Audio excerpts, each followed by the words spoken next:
It seems to me there's not many worse enemies to have in the world than President Vladimir Putin.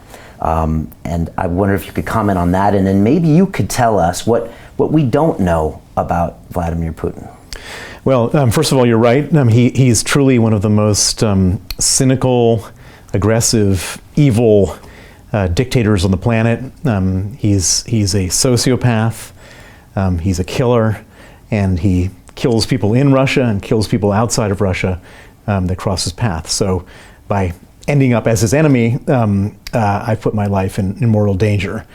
I didn't choose to be his enemy.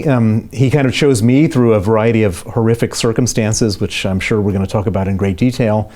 And as a result of being his enemy and as a result of his homicidal tendencies, I've had to adjust my life very profoundly to try to stay alive. But I'm still here, which is a good thing. Vladimir Putin, often people look at him, particularly heads of state, and they say, well, you know, we just need to figure out how to work with this guy. And what they don't understand, what I have learned, is that there is no working with Vladimir Putin. There is only containing him and showing him strength, because he views anything less than that as weakness, and he'll take advantage of that in any way he can. Well, why do we not take him as seriously as we should? Because he shows up at the G20 meetings, and there he is, and Trump says things about him, but it seems like we don't really see what you see about him and see how dangerous he could potentially be, nuclear arsenal, all these other things.